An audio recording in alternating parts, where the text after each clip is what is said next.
শুভ সকাল বন্ধুরা, কেমন আছো? আশা করি তোমরা ভালো আছো। আমরাও ভালো আছি। এখন বাজে সকাল 6:30। আমি এখন থেকেই আমার ভিডিওটা শুরু করলাম। সকালে মোটামুটি বাসি কাজ সেরে চলে এসেছি রান্নাঘরে।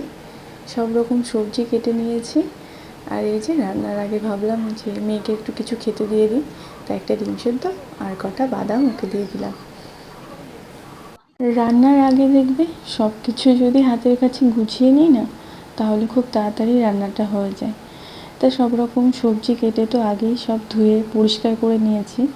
চালটা ফাঁকে ছিল, যা ভাবলাম চালটা একেবারে ধুয়ে পুরো রেডি করে গ্যাসটা ধরাবো। আর এই যে আজকে আমার আর আমার মাম্মামের জন্য রান্না হবে।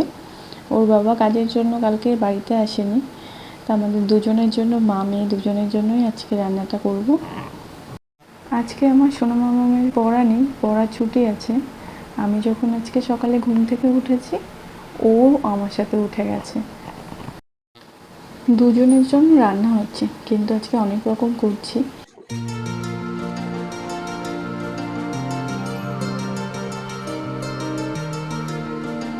আজকে একটু আমের টক করছি, আর পটল আলু মাছ দিয়ে তরকারি, আর উচ্ছে কুমড়ো আলু ভাজা করে নিয়েছি। আর এখানে অর্ধেক কুমড়ো ছিল, তো ভাবলাম ফ্রিজে আর রাখবো না, রোদ্রে দিই তাহলে ভালো থাকবে। মাছটা ভাজা বসে কুমড়োটা রোদ্রে দিয়ে আসলাম। তাই এই যে ঢাকনাটা এসেই তাড়াতাড়ি করে তুলতে গিয়ে না হাতে ছ্যাঁকা খেয়েছি। আজ যেমন ঘরের অনেক কিছু সেরে রান্নাটা শুরু করতে পেরেছি, কিন্তু যেদিন তোমাদের দাদাভাইয়ের জন্য সকাল সকাল উঠে রান্না করতে হয়, সেদিন মোটামুটি কোনো রকমই যেটুকু বাসি কাজ না সারলে নয়, সেটুকু সেরে আগে আমাকে রান্নাঘরে আসতে হয়। আর এই যে মাছটা নামিয়ে উচ্ছে ভাজা বসিয়ে দিলাম। তারপরে ভাবলাম না, কিছু জামা কাপড় আছে ভিজিয়ে দিই, তাহলে রান্নার পরপরই ওটা কেচে দিতে পারবো। আমরা সব সময় বলি ভাবিয়া করিও কাজ, করিয়া ভাবিও না। সেরকম সারাদিনের কাজগুলো যদি ভেবে চিন্তে একটু করা হয় না, তাহলে দেখবে সারাদিনটা কিন্তু অনেকটা সময় পাওয়া যায়, যদি সব কাজ গুছিয়ে ঠিকঠাক করা যায়। তা আমিও সব চেষ্টা করি সব সময় সব কিছু যাতে গুছিয়ে গাছিয়ে ভালোভাবে করতে পারি।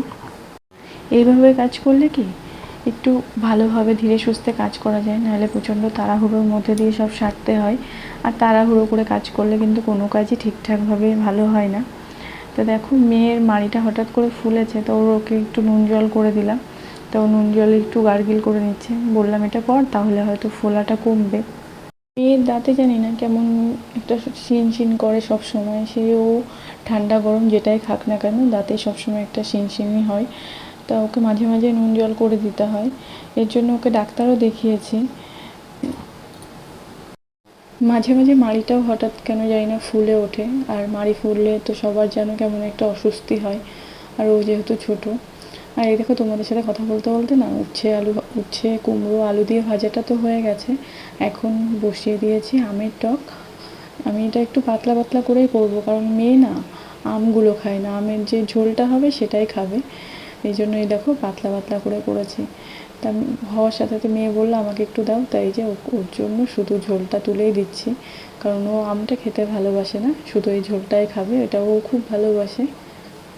এই জন্য যখনই আমের টক করি তখনই একটু পাতলা পাতলা করেই করি।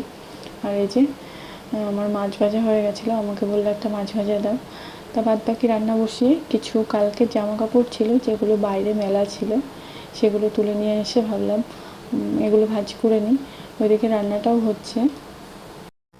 আমরা কিন্তু রান্না বসিয়ে অনেক কাজ সেরে ফেলতে পারি, যদি রান্নাটা বসিয়ে গুছিয়ে গাছিয়ে রান্না করতে যায় না, তা দেখবে রান্না বসিয়ে অনেক টুকটাক কাজ সেরে ফেলা যায়। আমিও সবসময় এভাবেই কাজ করি, যাতে একটু সময় নষ্ট না হয়, সারাদিনের সময়টা খুব ভালোভাবে সময়টা কাজে লাগাতে পারি।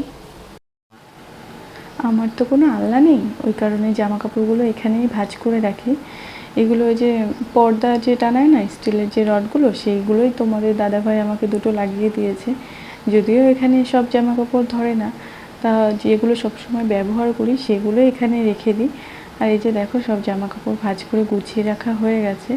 আর ছোটো ছোটো জামা কাপড়গুলো তো আর এখানে ধরবে না, ওই জন্য এগুলো শোকেসে রেখে দেবো। সবসময় ব্যবহার করা জামাগুলো কিছুটা এই যে শোকেসের এই কর্নারটাতে রাখি, আর কিছুটা ওখানে ভাঁজ করে রাখি। তা সব কাজ সেরে দেখো মেয়েকে সকালে খেতে দিয়ে দিয়েছি। আমি আর আমার মাম্মাম এখন সকালে খাওয়া দাওয়াটা সেরে নেব। খাওয়া দাওয়া সেরে মাম্মামকে স্নান করিয়ে দিয়ে, ও যেহেতু সকালে পড়াশোনাটা করেনি তাই ওকে বললাম যে এখন পড়াটা করে নাও, আবার অন্য সময় টিভি দেখবে কিংবা খেলা করবে। তা ওকে খাইয়ে দাইয়ে পড়াটা করতে বসিয়ে দিয়েছি। আর এই দেখো আমার ঘর মোটামুটি সবই পরিষ্কার হয়ে গেছে। আজকে না কেমন মেঘলা মেঘলা মনে হচ্ছে বৃষ্টি হবে। আর এইদিকে দেখো আমি কিন্তু আমার রান্নাঘরটাও পরিষ্কার করে নিয়েছি, যেটা রান্নার পরে আমার রোজকার কাজ, এটাও গুছিয়ে নিয়েছি। তা সব কিছু সেরে তার মধ্যে বৃষ্টিও চলে এসেছিলো। মেয়ে কিছুটা পড়াশুনো করে আমাকে বলছে এই যে আমাদের ঘরের সামনেটা না জল জমে যায় বৃষ্টি আসলে, যেহেতু ঘরের থেকে নেমেই বাইরে পা দিতে হয়। একটা ঘর বারান্দা টারান্দা আপাতত এখন নেই, তাই আমাকে বললো একটা নৌকা বানিয়ে দাও। নৌকাটা ভাসিয়ে দিচ্ছে। আমি স্নান করে ঠাকুরকে পুজো দিয়ে দিয়েছি। তা তোমরা বলো আমার গোপালকে কেমন লাগছে। আজকের ভিডিওটা এখানেই শেষ করলাম। ঈশ্বরের কাছে প্রার্থনা করি তোমরা সবাই ভালো থাকো, সুস্থ থেকো।